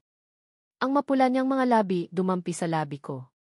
Sa panaginip ko, parang nakaramdam ako na tinutukan ako ng isang ulupong. Kahit patuloy akong tumatakas, mahigpit na nakapulupot ang ulupong sa binti ko, hindi ako makatakas. Agad, nagkaroon ng malamig na pawis sa ulo ko. Bigla akong nagising. Sa labas, umaga na. Isang sinag ng araw ang pumasok sa silid mula sa pagitan ng kurtina. Umupo ako. Sa harap ko, isang pares ng mahaba, payat at maputing mga binti. Ang paa, nakasuot ng itim na high heels, nakikita ang magandang likod ng paa. Gising ka na? Ang boses ni Isabel ay narinig. Tikman mo ang luto ko. Itinaas ko ang ulo ko ng mabilis. Sa kamay ng babae, may tray at sa loob, may isang bahagi ng steak. Ikaw ang nagluto ng agahan? Inilapag ni Isabelle ang tray sa mesa, nagbuhos ng gatas. Okay lang siguro. Nakita ko sa ref mo na may steak kaya gusto kong subukan. Salamat, sabi ko. Nagpunta ako sa banyo para maghilamos. Pagkalabas ko, nakita ko si Maya na naghihilamos ng mata. Anak, hindi ka pagising. Binuhat ko si Maya, hinilamusan ko siya. Ang maliit, puti niyang mukha, parang balat ng itlog na binalatan. Hindi ko mapigilan, hinalikan ko siya. Sino ba naman kasi ang nagsabi na itong maliit na steamed bun na to ay mabango at malambot? Maya, wala ka dito dalang toothbrush mo. Gamitin mo na muna tong disposable toothbrush ha. Tumango si Maya, ipinikit ang mata, hawak ang toothbrush. Mumiti ako, kinurot-kurot ang maliit na mukha ni Maya, ginising siya. Pagkatapos, binuhat ko si Maya at pinaupo sa mesa. Mayroon din siyang isang bahagi ng steak, pero parang ayaw niya kainin, umiiling-iling. Maya, subukan mong kumain ng konting steak, anak. Hindi. Si Mommy, gagawa ng gusto mong kainin. Kumain ako ng isang piraso ng steak. Naramdaman ko na parang hindi totoo. May nagluto pala ng agahan para sa akin, at higit sa lahat, si Isabel, ang ihihi ng Genesis Corp. Kinurot ko ang mukha ko. Ang sakit. So, hindi pa naginip. Talagang nagluto si Isabel ng agahan para sa akin. Lumitaw ang isang ngiti sa gilid ng labi ko. Inubos ko lahat ng steak. Si Maya, isang piraso lang ang nakain. Kahit anong suyuin ni Isabel, ayaw na niya kumain pa. Hinimas ko ang ulo ni Maya, pumunta sa kusina para igisa ng ilang sunny-side-up eggs para sa bata. Pagkalipas ng 5 minuto, dala ko na ang plato ng pritong itlog. Agad na sabik si Maya, kinagat ang isang piraso. Si Isabel din, hindi nakapagpigil, sinubukan ang isa. Jason, bakit ang sarap mong magluto? Saan ka nag-aral magluto? Narinig yon, nag-iba ang itsura ko. Nag-aral ako. At para sa isang tao. Lahat ng putahe na gusto ni Liza Flores, pinag-aralan ko isa-isa. Nung oras na yon, akala ko, makakasama ko si Liza Flores habang buhay. Sino ba namang mag-aakala na panaginip ko lang ang lahat? Hindi na nagtanong pa si Isabel. Pagkatapos kumain ni Maya ng itlog, lumabas siya. Jason, kailangan ko na pumunta sa opisina. Pwede bang ialaga mo si Maya ngayong araw? Dadalawin ko siya mamaya sa gabi. Kung may oras ka, pwede mo rin siyang dalhin sa subdivision. Binuhat ko si Maya. Sige po. Kung busy po kayo, ako na po ang maghahatid kay Maya mamaya sa gabi. Okay na po. Kung may kailangan kayo, tawagan niyo lang ako, sabi ni Isabel. Tapos, sumakay siya sa sasakyan at umalis sa condo complex. Si Maya, yakap ang liig ko, kinakawayan ang nanay niya para magpaalam. Pero sa mukha niya, wala man lang bakas ng kalungkutan na mahihiwalay sa nanay. Maya, ngayon, sasama ka kay Tito magtrabaho, ha? Tumango si Maya. Ang kanyang buhok, magulo. Ang kanyang damit, gusot-gusot. Mukha siyang ordinaryong batang palaboy. Hindi naman pinapansin ni Isabelle ang mga bagay na to. Lahat yan, mga kasambahay sa mansyon ang umaasikaso. Maingat kong sinuklay ang buhok ni Maya, inayos ang damit niya. Tapos, binuhat ko ang bata papunta sa trabaho. Nung oras na yon, sa opisina, si Derek Cruz, nakiusap. Jason, pinag-isipan mo na ba yung tungkol kahapon? Sa tingin ko, magandang oportunidad yan para sa'yo. Umupo ako sa sofa, dahan-dahang uminom ng tsaa. Okay, pero may isang kondisyon ako. Anong kondisyon? Tanong niya. Si Marco, gawin niyo siyang supporting actor ko. Kung hindi, hindi ko tatanggapin ang role na to. Narinig yon, bahagyang nag-iba ang itsura ni Derek Cruz. Si Marco, pinaghirapan niyang makuha yung leading role, tapos sasabihan mo siyang maging supporting actor. Parang pinapababa mo ang sarili niya. Bukod pa dun, magiging supporting actor siya ng isang grade 18 aktor na walang pangalan. Sigurado, hindi siya papayag. Ngumiti si Derek Cruz ng Ienvgo. Jason, si Marco, may ibang schedule. Baka humanap ka na lang ng iba? Bumaling ako at tiningnan siya. Kung ganun, si Kuya Reyes na lang. Biglang nawala ang pilit ng ngiti ni Derek Cruz, napalitan ng madilim na itsura. Si Kuya Reyes ang A-list star ng kumpanya natin. Tumingin ka nga sa salamin kung sino ka. Ilang buwan ka pa lang sa showbiz. Kung hindi lang dahil sa investor na nagdesisyon na ikaw ang bida, sa tingin mo, magkakaroon ka ng tsansa. Sigaw ni Direk Cruz sa galit, muntik nang maitumba ang mesa sa opisina. Maraming tao ang nagkukumpulan sa labas, gustong marinig kung anong nangyayari sa loob. Hindi ko naman inalala yon. Inilapag ko ang tasa ng tsaa. Kung ganun, okay na. Maya, umuwi na tayo. Si Maya, na naglalaro ng laruan sa mesa, narinig yon, tumakbo papalapit sa akin, umakyat sa lap ko. Nakita ni Direk Cruz ang halos magkamukha naming dalawa, may sagot na siya sa isip niya. Jason, anak mo yan? Anak po ng kaibigan ko, sagot ko. Nakahinga ng luwag si Direk Cruz. Kung may anak na babae si Jason, malaki ang epekto sa karyer ng artista, lalo na kung bida. Maraming fans ang key fan only o the couple fan.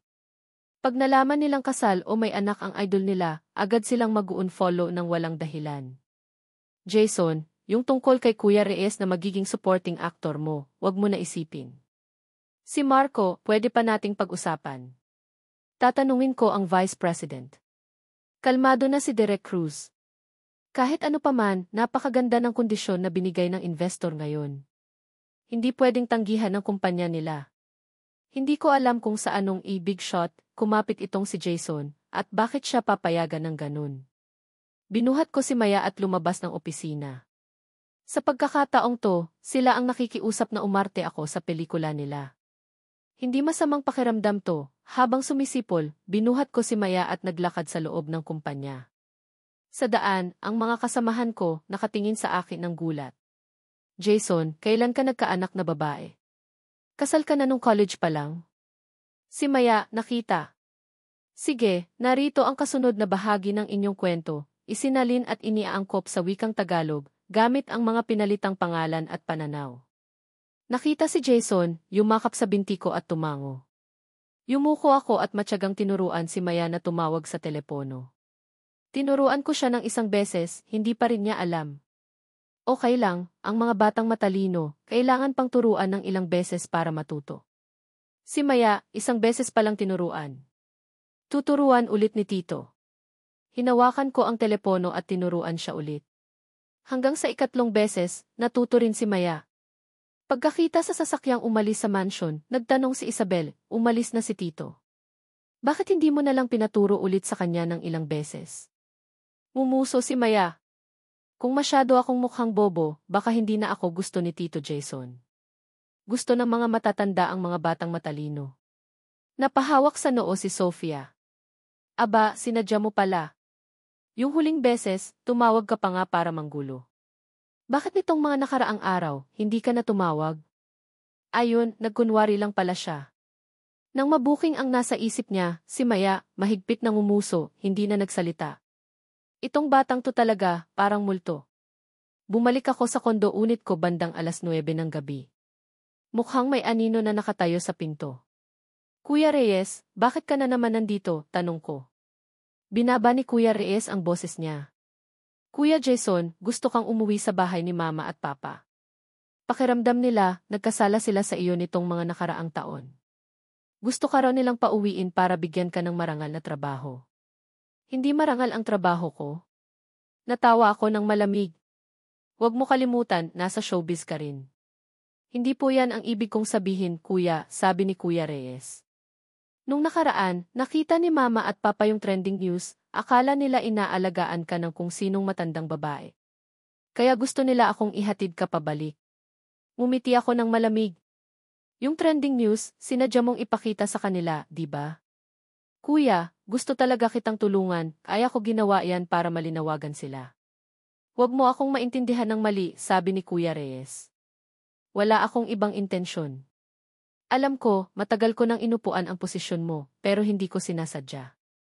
Sinabi pa ni Mama, bukas, kailangan talaga kitang ihatid pabalik. Salamat, hindi na kailangan, sabi ko. Pagkasabi noon, sinara ko ng malakas ang pinto. Ang ganda sana ng pakiramdam ko, nasira pa ni Kuya Reyes. Pagpasok ko sa unit, umupo ako sa kama, at ipinagpatuloy ang pagbabasa ng script. Isang script na binasa ko na ng 30 beses. Dahil ito lang ang tanging pagkakataon para mabago ang buhay ko. Kasabay noon, sa mansyon ng pamilya Reyes, si Mama Reyes, madilim ang mukha. Gusto niyang tumira sa duming kondo na iyan? Hayaan mo siya.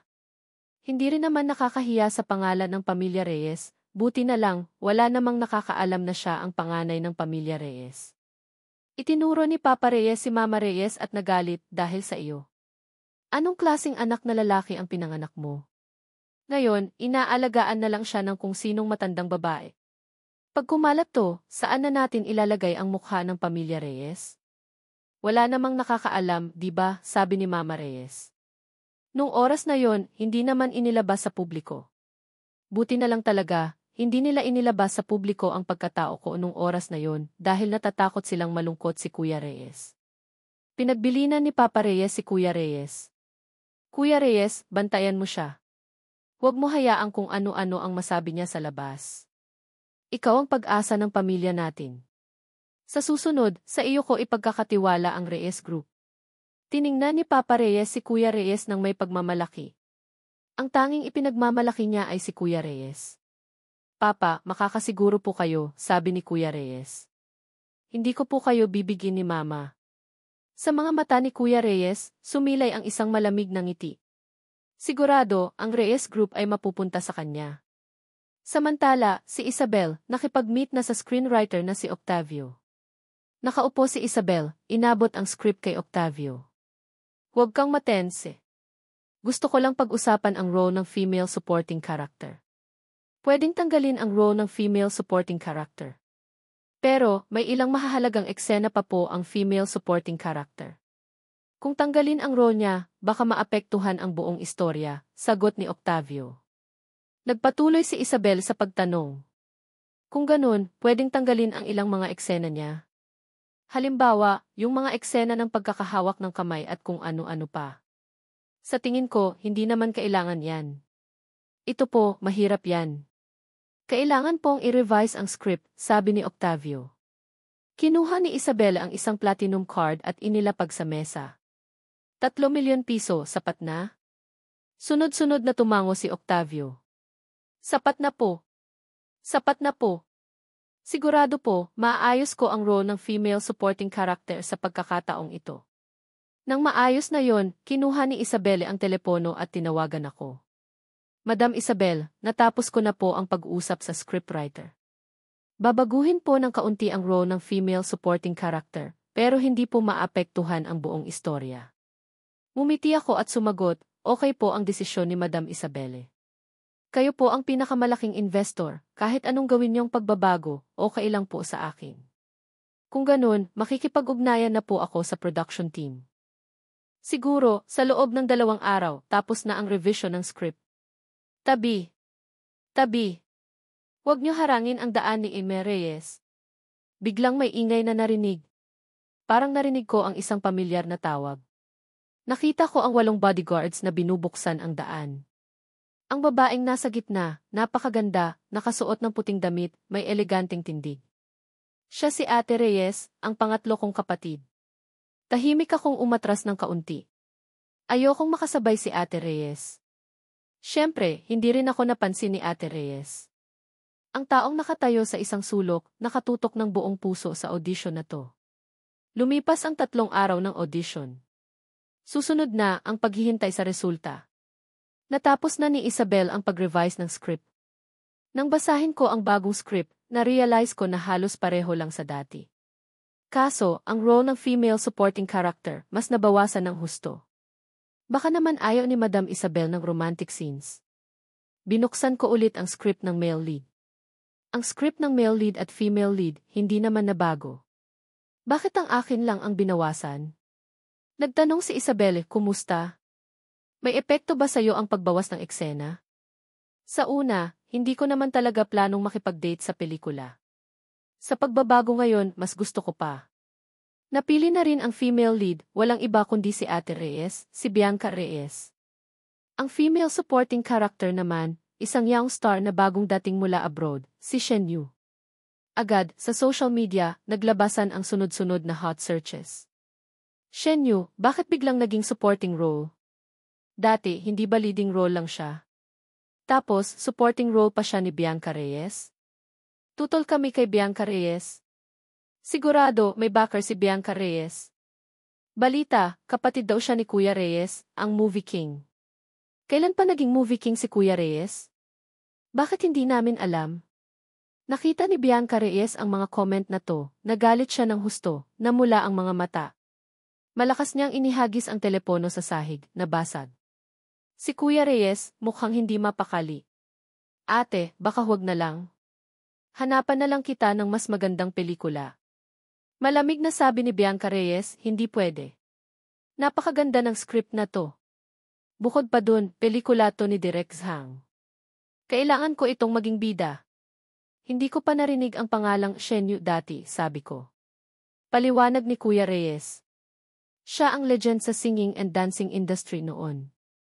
Napakagaling niya sa industriya noon, pero nag-abroad siya halos 2 taon na. Maraming tao na ang nakalimot sa kanya. Ah, ganun pala, sabi ko. Support role lang naman pala yan. Kung ganun, sino ang male supporting character? Tanong ni Bianca Reyes. Nag-aalangan si Kuya Reyes. Si Jason daw po. Napagdesisyonan na po matagal na. Naging madilim ang mukha ni Bianca Reyes. Si Jason? Hindi ba baguhan lang yan? Paanong magiging support role yan? Mukhang talaga namang inaalagaan siya ng kung sinong matandang babae. Gwapo naman siya tignan. Sigurado, marami siyang fans. Pero hanggat hindi niya sasabihin na taga-pamilya Reyes siya, hindi ko siya papansinin. Kadarating lang ni Papa Reyes, narinig niya ang mga sinabing to, nanginginig siya sa galit. Walang hiya talaga. Anong klaseng anak na lalaki ang ipinanganak mo? Paanong nagkaroon siya ng dugong Reyes? Mas gugustuhin ko pa sanang walang ganyang anak na lalaki. Sigaw ni Papa Reyes sa galit. Wala ni isa ang nangahas sumagot. Maya-maya, sinuyo ni Kuya Reyes si Papa Reyes. Papa, wag po kayong magalit. Nakakasama po sa kalusugan ang galit. Nakita yon, si Mama Reyes, medyo nag-aalangan na nagsalita. Lucas, baka dalhin na lang si Jason sa ibang bansa. Baka kapag nalaman ng iba na siya ang tunay nating anak, saan natin ilalagay ang mukha ng pamilya Reyes? Sumang-ayon din si Bianca Reyes. Tama po, Mama, Papa. Kapag nalaman ng iba na taga-pamilya Reyes siya, nakakahiya. Ayoko mapahiya ng ganyan. Tahimik na nag-isip si Papa Reyes. Maganda nga itong ideya. Nung oras na yon, katatapos ko lang magpa-pictorial para sa karakter ko. Ang makeup artist, sige ang papuri. Ang ganda ng kutis mo. Ngayon lang ako nakakita ng batang lalaking ganito kaganda ang kutis. Umiti ako, hindi nagsalita, at ipinagpatuloy ang pagbabasa ng script. Sa ibang banda, tapos na rin ang pictorial ni Marco. Bakit ang pangit ng kuha niyo sa akin? Gusto ko ulitin. Pagkalabas ko pa lang, narinig ko na ang pag-aaway. Bakit ang gwapo ni Jason? Agad nagalit si Marco. Anong maganda? Napakapangit ng kuha sa akin. Siguro, dahil kasama si Jason, ginamit lang siya para maging background. Sobrang hindi kontento si Marco sa set ng mga litrato na to, pinilit niyang ulitin ang pictorial. Wala na silang magawa. Kinailangan ng production team maglaan ng 1 araw para ulitin ang pictorial para sa kanya. Umalis ako sa set. Habang naglalakad, nagte-text ako kay Maya. Bigla, isang pamilyar na boses ang narinig ko sa tabi ko. Tinaas ko ang ulo ko, agad ibinaba ang telepono at tumalikod para tumakas. Jason! Saan ka pupunta? Huminto ka. Hinabol ako ng babae sa likod, inipit ako sa isang sulok ng pader. Isang kamay niya, nakasuporta sa pader, hinaharangan ako. Jason, nakakatakot ba ako sa iyo? Bigla akong nahilo. Hindi naman. Bakit ka bumalik dito? Siyempre, dahil may oras ako, sabi ni Shen Yu. Hindi ka pa ba nakakabasa ng news online itong mga nakaraan?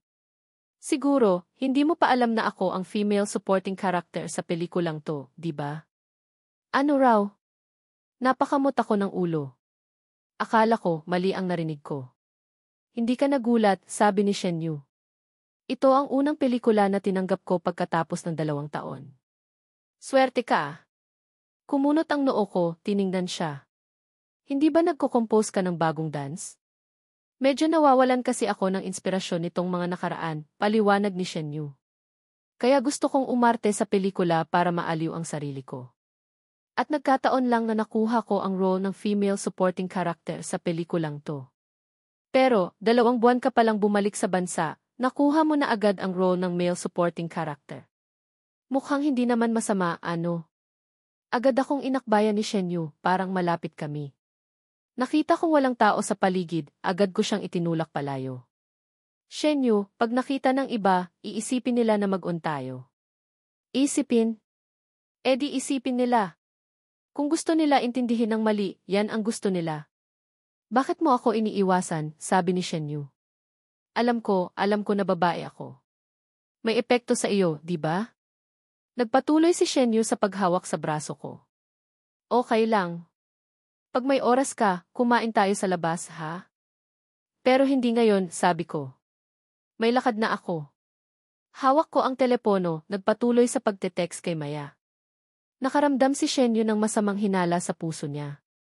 Baka, Jason, may girlfriend ka na? Masyado kang nag-iisip, sabi ko. Kaibigan lang. Unang beses ni Shenyu akong makitang umiti ng masaya ng ganun. Mas lalong lumakas ang masamang hinala niya sa puso. Jason, sigurado, in love na siya. Jason, magtapat ka nga. May relasyon ka na, di ba? Naku po, sabi ko, wala nang magawa. Talagang nagkakamali ka. Ang kausap ko, isang 3 taong gulang na bata. Ano? Jason, may anak ka na? Kailan pa? Bakit hindi ko alam? Nahilo ako sa pagpapaliwanag. Hindi ko anak. Anak ng kaibigan ko. Anak ng kaibigan ko. Ikaw na yung nagsasalita ng ganun. Tapos ako pa ang sinisisi mo ngayon? Si Maya, isang 3 taong gulang na batang babae, pero hindi siya nakakapagsalita. Hindi ko rin alam kung bakit. Kaya, pag may oras ako, dinadalaw ko siya. Nahihiyang napakamot sa ulo si Shenyu. Si Maya. Ampun ba siya? Kung may oras ako, pupunta rin ako para bisitahin siya. Dadalhan ko na rin siya ng kaunting pagkain. Narinig yon, hindi ko maiwasang mapaisip. Tinawag na ampon ang isang little princess. Masyado siyang nag-iisip. Ang bata na yon, kumakain ng masasarap na pagkain at nagsusuot ng magagandang damit. Nung nakaraan, nakita ko ang isang damit ni Maya, ang presyo, 5 milyon piso, tapos marami pang zero sa likod. Nahilo ako sa presyo. Ang pinakamahal na damit ko, yung suot ko ngayon, mahigit 100 piso lang. Pagkatapos kumain, dumiretso ako sa Kamya Mansion. Hawak ko pa ang manikang bagong bili para kay Maya. Pero sa pagkakataong to, si Maya, hindi gaya ng dati, hindi siya tumakbo palabas para yakapin ako pagkakita niya sa akin. Nakita ko ang sala na walang tao at hindi ko narinig ang tunog ni Maya. Agad akong nagtanong sa kasambahay sa tabi. Young lady, nasaan po si Maya? Young lady Maya, nagkasakit po. Young Master Jason, bilis po, puntahan niyo po siya, sagot ng kasambahay. Narinig yon, nagmadali akong tumakbo pataas, papunta sa silid ni Maya. Dahan-dahan kong binuksan ang pinto ng silid. Sa malaking kama, isang maliit na figura ang nakabaluktot sa kumot. Ang maliit, magandang mukha ni Maya ay nakalitaw. Ang maliliit, bilog niyang pisngi na karaniwan ay malusog, ngayon ay maputla. Ang malalaki niyang bilog na mata, nakapikit. Nakita yon, nakaramdam ako ng kakaibang damdamin sa puso ko, parehong awa at lungkot. Maya, si Tito Jason, bumisita na, sabi ko.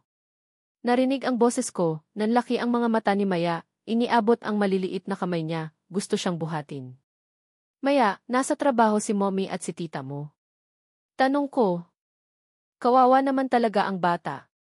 Si Maya, sumusubsob sa akin, mabait na nakahiga sa bisig ko. Pinasuot ko ng jacket si Maya.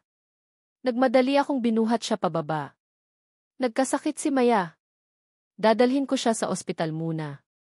Young Master Jason, dumating na po ang family doctor at nasuri na po siya, pero isang beses pa lang po uminom ng gamot si Young Lady mula umaga, sabi ng kasambahay, huminga ng malalim sa kawalan ng pag-asa. Ang Young Lady daw nila ang pinakamahirap suyuin. Maging ang panganay nilang Young Lady, Isabelle, hindi raw siya kayang kontrolin. Hinimas ko ang maliit na ulo ni Maya. Maya, bakit ayaw mong uminom ng gamot? Kapag uminom ka ng gamot, gagaling ka na. Si Maya, inilabas ang maliit na dila niya, ginamit ang daliri niya para ituro ang dila. Mapait po. Ang gamot, mapait. Pero pag uminom ka ng gamot, gagaling ka na. Ngayon, binilhan ka ni Tito ng candy. Pagkatapos uminom ng gamot, pwede ka na kumain ng candy, sabi ko. Nung oras na yon, si Sofia, nakaupo na malungkot sa sofa. Pagkakita niya sa akin, nagsalita siya. Jason, sa wakas, dumating ka na. Huwag mo na siyang suyuin, itong munting pasaway na to, ayaw talaga uminom ng gamot.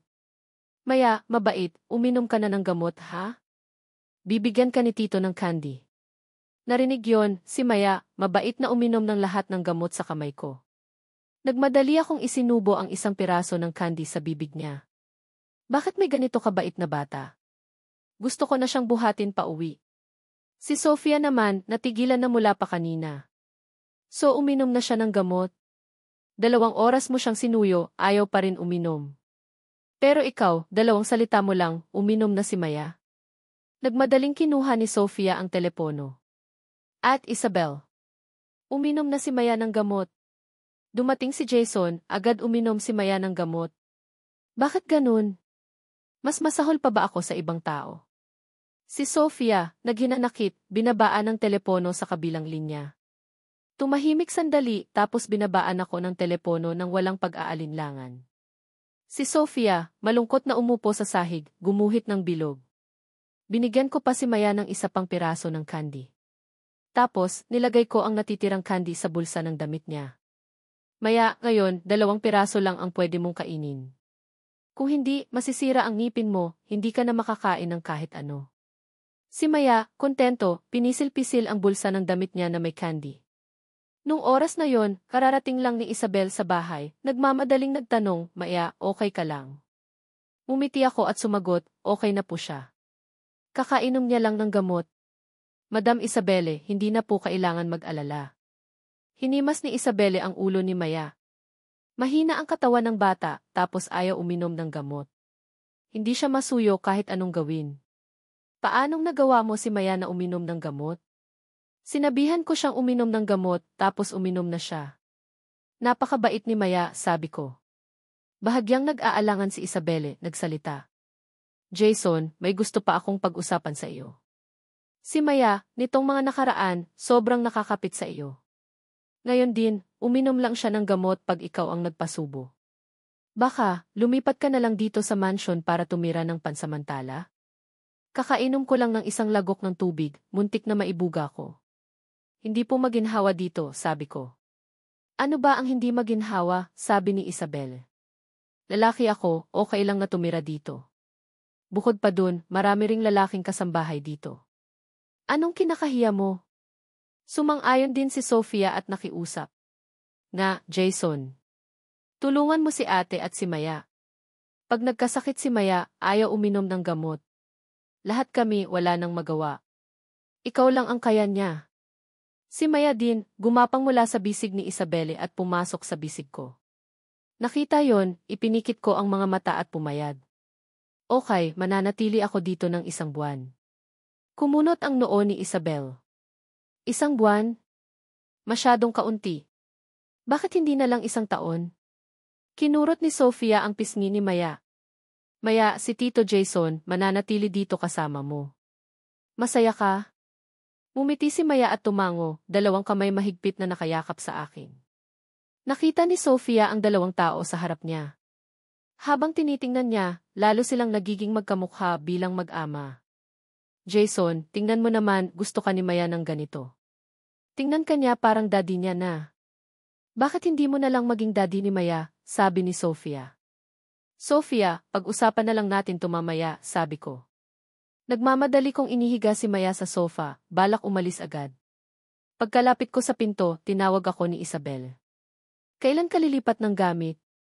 Papapuntahin ko na ang mga tao para tumulong sa iyo. Winagayway ko ang kamay ko. Madam Isabelle, wala po akong masyadong gamit. Hindi na po kailangan istorbohin ang mga tao. Lilipat ako sa loob ng 2 araw. 2 araw? Anong pa ang hinihintay mo? Bukas na lang, sabi ni Isabelle. Pagkatapos ng trabaho, hintayin mo ako sa kondo. Papapuntahin ko ang mga tao para tumulong sa iyo maglipat ng gamit. Hindi ko kayang tanggihan ang kanyang kabaitan. Pumayag na lang ako. Ang gilid ng labi ni Isabelle, bahagyang umangat sa isang malabong kurbada. Si Maya naman, sige ang sunod sa akin, parang isang maliit na buntot, hinatid ako hanggang sa labas ng sala. Matagal siyang nakatayo, ayaw pumasok sa loob ng bahay. Maya, si Tito Jason, bukas, mananatili dito kasama mo na. Tara na, pasok na tayo sa bahay ha? May sipon ka pa. Si Maya, naghinanakit, pumasok sa sala. Ngayon ang araw ng opening ceremony. Dumating ako ng maaga. Bigla, may figura na lumitaw sa harap ko. Jason, hindi ko akalain, umabot ka sa posisyong to, sabi ni Bianca Reyes. Ang pakiramdam na ipinapatawag, siguro napakaganda, ano? Hindi ka rin ba natatakot mapahiya? Itinaas ko ang ulo ko. Sa harap ko, isang pamilyar na mukha. Ang mukhang dati ay maganda, ngayon ay baluktot dahil sa galit. N.S. Bianca Reyes, magkakilala ba tayo? Kumunot ang noo ko, nagpakita ng pagkamuhi. Jason. Nagpapanggap kang hindi mo ako kilala, sabi ni Bianca Reyes. Huwag ka nang magkunwari. Sinabi na ni Papa, ipataboy ka na sa ibang bansa para hindi na mapahiya ang pamilya Reyes. Kung marunong ka, umalis ka na agad. Hindi ko maiwasang umiti ng malamig. Gusto mo akong paalisin? Kailangan tingnan natin kung may kakayahan kayo. Wala akong koneksyon sa pamilya Reyes, sabi ko. Kung pwede lang, gusto ko pang ang palitan ang apelyido ko. Jason, huwag kang walang galang, sabi ni Bianca Reyes. Pag gumawa na si Papa, alam mo na ang kahihinatnan niyan. Wala akong galit sa mukha, bagkus may kaunting pagkamukha. Hindi ko pa nga sinasabi sa labas na kapatid mo ako. Sa tingin mo ba, karangalan ang maging kapatid mo? Ang pamilya Reyes, anong mga madilim na bagay ang ginagawa nila? Paano sila kumikita? Sa tingin mo, hindi ko alam? Napipi si Bianca Reyes, hindi makasagot. Ikaw. Huwag mong putikan ang pangalan ng pamilya namin. Binabalaan kita. Kung marunong ka, umalis ka na sa ibang bansa agad. Kung hindi ka hahayaan ni Papa na mabuhay ng tahimik sa industriya na to. Kalmado akong nagtaas ng ulo. Kung ganun, maghihintay ako. Nung oras na yon, lumapit si Shen Yu. Ang tono niya, mapanukso. Akala ko kung sino, si Yves Bianca Reyes pala, ang lakas naman. Parang Emperor Dowager na dumating. Malamig na sabi ni Bianca Reyes, Shen Yu, anong relasyon mo kay Jason? Baka naman ikaw ang sugar parent niya? Nanlaki ang mga mata ni Shen Yu. Kainin mo na ang gusto mong kainin, pero huwag kang magsalita ng kung ano-ano. Si Jason, gamit ang sarili niyang kakayahan kaya niya narating ang kinalalagyan niya ngayon. Walang kinalaman sa akin. Hindi gaya ng iba. Nagalit si Bianca Reyes ng husto, namutla ang mukha. Shen Yu, ano ba yung sinasabi mo? Pinili ako ng production team dahil sa talent ko kaya binigay sa akin tong role na to. Mas lalo pang nanlaki ang mga mata ni Shen Yu. Talaga? Pwede magtanong, Yines Bianca Reyes, anong talent mo? Yung role ba ng supporting actress na binato ng bulok na itlog noon? O yung role ng female lead na hindi makaiyak noon? Narinig yon, si Bianca Reyes, nagalit, kinagat ang labi niya, nanginginig ang dibdib.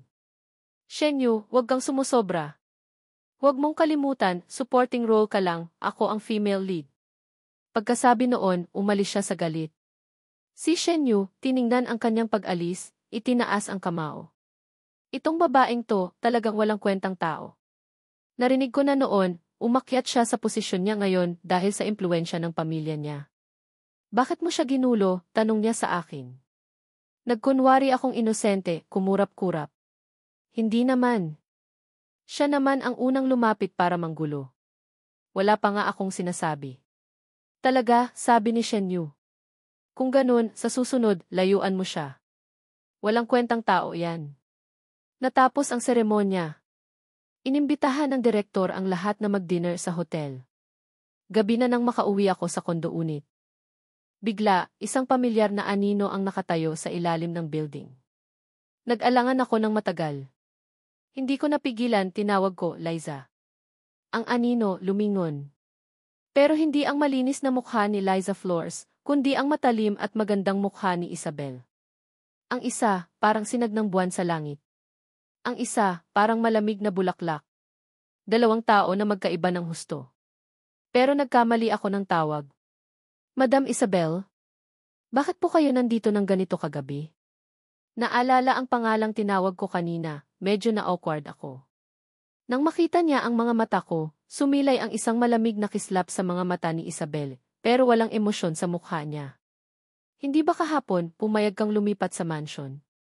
Ngayon, dinala ko ang mga tao para tulungan kang maglipat. Saan ka uminom ng alak? Sino kasama mo? Casual akong umiling. Hindi po ako uminom ng marami. Opening ceremony po kasi ng pelikula, hinatak ako ni Direk Liu para uminom ng kaunti. Okay lang po ako. Pagkasabi noon, binuksan ko ang pinto ng condo unit. Agad pumasok ang ilang bodyguards sa likod, nagsimulang maglipat ng gamit. Nagmadali akong pinigilan sila. Yung ref, sofa, hindi na kailangan. Dadalhin ko lang ang ilang damit. Pagkatapos, medyo natutumba ako, bumalik ako sa kwarto. Isiniksik ko ang mga magulong gamit sa maleta. Bigla, napansin ko ang isang picture frame na gawa sa kahoy. Sa larawan, isang lalaki at isang babae. Ako at si Liza Flores nung 17 taong gulang kami. Kinuha ko ang picture frame. Nag-alangan ako ng matagal tapos ibinalik. Pagkatapos, binuksan ko ang drawer at inihagis ang picture frame sa loob. Maraming taon na ang lumipas.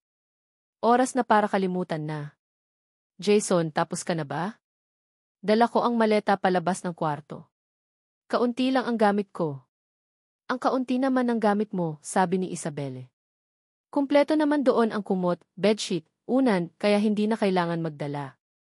Nang matapos na ang pagliligpit, kami ni Isabelle, magkasama sa likod ng sasakyan. Lihim akong sumulyap sa babaeng nasa tabi ko. Ang kanyang kutis, napakaputi at makinis. Sa ilalim ng ilaw, ang kanyang mahabang pilikmata, parang pakpak ng paru-paro. Kailangan kong sabihin, si Isabelle ang pinakamagandang babaeng nakilala ko. Sigurado, walang lalaking hindi magugustuhan siya. Balita na ang mga nanliligaw sa kanya, kayang pumila paikot sa mundo ng ilang beses. Pero wala ni isa ang pinapansin niya. Hanggang ngayon, single pa rin siya. Bigla, dumilat si Isabel. Nagmadali akong inalis ang tingin ko, tiningnan ang tanawin sa labas ng bintana. Pagkadating sa mansion, nagmadali akong binuksan ang pinto ng sasakyan at bumaba. Nakatayo na si Maya sa tabi, naghihintay. Pagkakita niya sa akin, masaya siyang tumakbo at yumakap sa akin. Binuhat ko si Maya. Maya, hinintay mo si Tito Jason dito. Tumango si Maya. Nakita ko ang hapagkainan na nakahanda na sa malayo. Paliwanag ni Sofia, gusto ni Maya na hintayin ka mamaya sa gabi para sabay kumain. Hintay siya ng hintay hanggang ngayon. Ayaw kumain kung hindi ka pa umuuwi. Wala kaming magawa. Lampas 8:00 na. Hindi pa ako nagdi-dinner. Nakaramdam ako ng kaunting pagkakasala sa puso ko. Hinintay pala ako ni Maya para sabay kumain. Nung binuhat ko si Maya papasok ng bahay, nakatingin si Sofia ng matagal sa hapagkainan, parang malapit ng umiyak. Jason, sa wakas, nakauwi ka na, sabi ni Sofia. Hindi ka pa umuuwi, ayaw kumain ni Maya. Hindi kumakain si Maya, hindi rin kami makakain. Tingnan mo, lampas 8:00 na ngayon. Hindi pa ako nagdi-dinner. Habang nagsasalita, kinuha ni Sofia ang kutsara at tinidor, kumain ng mabilis. Mukhang gutom na siya. Binuhat ko si Maya at pinaupo. Matyaga akong nagtanong, Maya, anong gusto mong kainin? Si Tito ang magsusubo sa iyo. Jason, wag mo nang asikasuhin tong batang to, marunong na siyang kumain mag-isa. Bilis, kumain ka na, sabi ni Sofia. Nakita kong malamig na ang pagkain. Kakainin ko na lang to, kumain ka rin kahit kaunti. Umupo si Isabel sa tabi ko. Inutusan niya ang kasambahay na magdala ng isang bowl ng hangover soup para sa akin. Nakita yon, nagmadali akong umiling. Madam Isabelle, hindi po talaga ako uminom ng marami. Hindi na po kailangan ng ganitong istorbo. Pag natulog na, okay na. Pero dahan-dahang hinimas ni Isabelle ang bangs ko. Hindi maganda sa kalusugan ang masyadong maraming alak. Uminom ka ng kaunting sabaw para sa hangover tapos magpahinga ka na agad. Bahagya akong umuso. Ang mukha ko, namula. Unang beses may humahawak sa buhok ko. Pakiramdam ko, lalabas ang puso ko. Nung oras na yon, sa gilid ng bibig ko, may maliit na kamay ulit. Si Maya, hawak ang isang lobster, inabot sa akin. Salamat Maya, sabi ko. Baby, paano mo nalaman na gusto ko ng lobster? Gusto mo rin? Agad dumango si Maya ng mabilis, parang manok na tumutuka. Lahat ng gusto mong kainin, gusto ko rin. Agad ko namang ibinigay ang lobster na binalatan ko na kay Maya. Ang malalaki niyang mata, nakatitig sa mukha ko. Malaki ang buka ng bibig niya, kumain. Nakita ni Isabelle ang gana ng anak niyang kumain, umiling siya nang wala nang magawa. Napakabait ni Maya. Ngayon, marami siyang nakain. Bibigyan ka ni Tito ng premyo, ha? Ang malalaki niyang mata, nagniningning. Dalawang maliliit na kamay, iniabot, hinihintay ang premyo ko. Kinuha ko mula sa bulsa ko ang isang pink na lollipop. May maliit na ribbon na nakatali sa gitna. Inilagay ko sa maliit na palad ni Maya. Ito ang premyo ni Tito kay Maya. Sa susunod, kailangan mabait na kumain. Marami pa ang mga premyo. Si Maya, ngumuso at mumiti, isinubo ang labi niya, hinalikan ako sa pisngi. Si Sofia, habang kumakain, tahimik na pinunasan ang luha niya. Maging siya, hindi pa napatratuhan ng ganun. Ang tiyan ni Maya, bilog na bilog, kahit ang maliit niyang damit, nakaangat na. Mahinang sabi ni Isabel. Maya, unang beses niya kumain ng ganito karami. Salamat. Madam Isabel, walang anuman, sabi ko. Kaunti lang ang natulong ko. Malaki ang naitulong mo, sabi ni Isabel. Kung wala ka, siguro ngayon, nag-aalala pa rin ako sa pagkain at kabuhayan. Malaki rin po ang naitulong niyo sa akin, sabi ko. Si Maya, karaniwan, mapili sa pagkain, ayaw kumain. Pagkatapos niyang makilala ang bata, mas umayos na ng husto. Si Maya, umiiling-iling ng mabilis, nagpapakita ng pagkabalisa, parang sinasabi na hindi totoo ang sinabi ng nanay niya. Hindi ako mapili sa pagkain, mabait ako na bata. Nakita yon, hindi ko mapigilan at natawa. Maya, sinasabi mo na mapili ka sa pagkain. Paanong nalaman ni Tito na mabait ka na bata? Tinaas ni Isabelle ang mga mata niya sa matalinong bata. Itong batang to, sa harap ko, nagkukunwaring mabait. Ano kaya talaga ang gusto niyang gawin? Si Maya, kinuha ang drawing board niya at ipinagpatuloy ang pagdrawing. Tiningnan ko ang bata na tahimik na nagdrawing, hinimas ang maliit niyang ulo. Madam Isabelle, anong dahilan kung bakit hindi nakapagsasalita si Maya? Tanong ko. Yumuko si Isabel. Nung ipinanganak si Maya, nagsimula akong humawak sa Reyes Corp. Sobrang busy ako sa trabaho kaya napabayaan ko ang bata. Nung bata pa siya, na-diagnose siya ng autism. Ayaw niya makipag-usap sa ibang tao. Ngayon, kahit medyo umayos na, hindi pa rin siya nakakapagsalita. Napakatalino ni Maya. 8 buwan pa lang, marunong na maglakad. 1 taon, marunong na mag-drawing. Pero ayaw niyang buksan ang bibig niya para magsalita. Namumula ang gilid ng mga mata ni Isabelle. Kahit siya ng Reyes Corp, isa rin siyang nanay. Maingat kong inabot kay Isabelle ang isang tissue. Madam Isabelle, susubukan ko po tulungan si Maya. Pinunasan ni Isabelle ang luha sa gilid ng mata niya. Jason, salamat sa pagiging handang tumulong sa akin. Agad bumalik ang kanyang mukha sa pagiging malamig gaya ng dati. Parang hindi siya ang umiyak kanina. Pinakita ulit ni Maya sa akin ang drawing niya.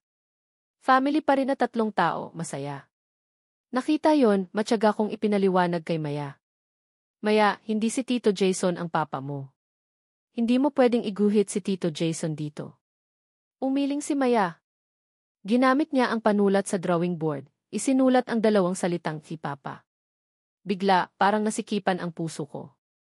Maya, hindi si Tito Jason ang papa mo, patuloy kong ipinapaliwanag sa bata. Mumuso si Maya. Ang maitim niyang mga mata, nagniningning sa luha. Malapit na siyang umiyak. Hindi na ako nangahas magsalita pa, baka mapaiyak ko ang bata. Maya, mabait, huwag kang umiyak, sabi ni Isabel. Binuhat niya si Maya para suyuin, kasabay noon, sinulyapan niya ako.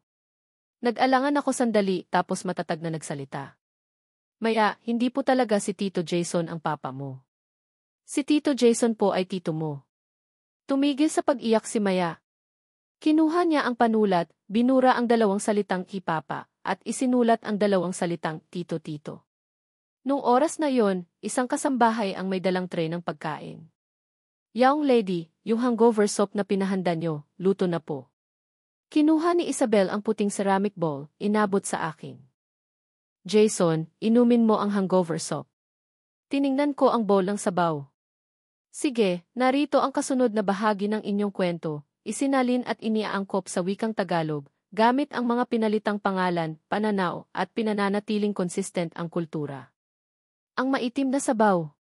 May kakaibang amoy ito.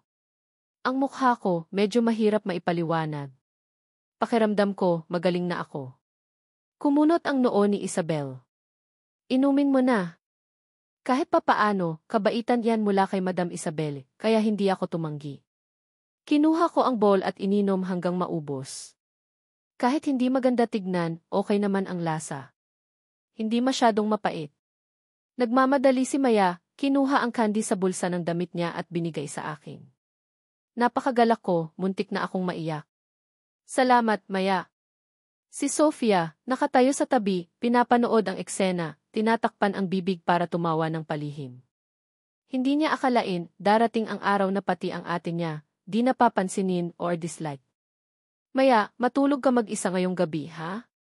Yung silid ni Tito, nasa tabi lang, napakalapit sa silid ni Maya. Mabait na tumango si Maya. Pagkatapos, inhatid ko siya sa silid niya. Binuksan ko ang ilang mga libro sa silid ni Maya. Lahat pala ay mga libro pang-aral, wala man lang ni isang fairytale book. Madam Isabel, walang fairytale book si Maya? Bakit puro libro pang-aral ang nasa silid niya? Ayaw ni Maya ng fairytale book, sabi ni Isabel. Yung binili ko para sa kanya noon, lahat itinapon niya. Paanong mangyayari yan? Umupo ako sa tabi ni Maya, mahinang nagsalita, Maya, ngayon, sasabihin ni Tito ang fairytale na Snow White, ha? Noong unang panahon, may isang magandang prinsesa di. Habang nagsasalita ako, si Maya, lalong naging interesado, nanlaki ang malalaki niyang maitim na mata, nakatingin sa akin. Nakita yon, medyo nagulat ako. Hindi ba sinabi na pagkatapos makarinig ng kwento, matutulog na ang bata? Dahan-dahan kong tinapik ang kamay ni Maya. Maya, gabi na, matulog ka na. Ipikit mo na ang mga mata mo. Mabait na ipinikit ni Maya ang mga mata niya. Pagkatapos, kinalagkad ko ang pagod kong katawan palabas ng silid. Habang nakahiga sa malaking kama, nararamdaman ko na parang hindi totoo. Unang beses akong tumira sa ganito kalaking bahay. Isang silid pa lang, mas malaki pa sa kondo unit ko. Sobrang pagod ko. Pagkahiga ko pa lang sa kama, nakatulog na ako agad. Gayunpaman, pagkalipas ng mahabang panahon, biglang binuksan ang malaking pinto. Ang tunog, napakahina, halos walang makakarinig. Ang babae na nakasuot ng malinis na puting nightgown ang nagtulak ng pinto at pumasok. Nakalugay ang buhok niya sa likod. Nakita ko siyang dahan-dahang lumapit sa tabi ko, yumuko, ang payat niyang mga daliri, inalis ang mga buttons ng t-shirt ko. Sa sandaling yon, hindi ko na napigilan ang sarili ko. Agad kong hinalikan ang malambot na labi ni Isabel, parang gusto kong lunukin ang tamis niyon. Bahagya siyang sumiksik sa dibdib ko, mahinang bumulong sa boses na kasinlalambot ng pulot pukyutan, Jason, gusto kita ng sobra.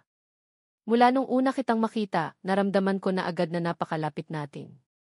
Gusto ka rin ni Maya ng sobra. Palagi kanyang tinatawag na daddy, tuwing makikita niya ang litrato mo. Natigilan ako. Ang aking puso parang may pumisil. Naging malalim ang iniisip ko. Biglang nagbalik ang masakit na alaala ng aking dating girlfriend, si Liza Flores. Isinugal niya ang buhay niya para iligtas ako mula sa isang aksidente sa trapiko. Mula nung araw na yon, nangako ako sa sarili ko na hindi na ako iibig pang muli. Naging pigil ang aking boses. Natatakot na masaktan si Isabel, masaktan ang sarili kong puso. Natatakot akong hindi ako karapat-dapat para kay Isabel, para kay Maya. Nanginginig ang aking boses. Naramdaman ni Isabelle ang nakatagong sakit sa puso ko. Maingat niyang hinawakan ang mukha ko. Ang nagniningning niyang mga mata, nagpakita ng pagiging matatag. Huwag mong sabihin yan, Jason, sabi ni Isabel, malambot ang boses pero matatag. Isa kang mabuting lalaki, isang mabuting ama. Ang pagkatao mo ang mahal ko, hindi ang estado mo sa buhay o ang nakaraan mo. Payagan mo akong makasama ka sa pagbuo ng maliit na pamilyang ito na magkasama nating aalagaan si Maya, ha? Pagkasabi niya noon, si Isabelle, dahan-dahang idinampi ang kanyang labi sa labi ko. Isang halik na nagpapahayag ng pagmamahal at tiwala. Ang puso ko parang sasabog. Ang pader ng yelo na itinayo ko sa sarili ko sa loob ng mahabang panahon, tuluyang gumuho. Niyakap ko ng mahigpit si Isabel. Isinubsob ang mukha ko sa mabangong buhok niya. Isabel, mahal kita. Pumapayag ako. Bigyan mo ako ng pagkakataong mahalin ka, mahalin si Maya. Para makabawi sa iyo, sa bata. Isang luha ng kaligayahan ang dumaloy sa pisngi ni Isabelle. Sa ilalim ng maliwanag na ilaw, binigyan nila ang isa't isa ng isang mainit na halik. Isang halik na nagmamarka ng isang bagong simula. Isang bagong pamilya, punong-puno ng pagmamahal at kaligayahan. Kung nagustuhan nyo ang video na to, bigyan nyo po si Mio ng isang like at isang subscribe sa channel, ha?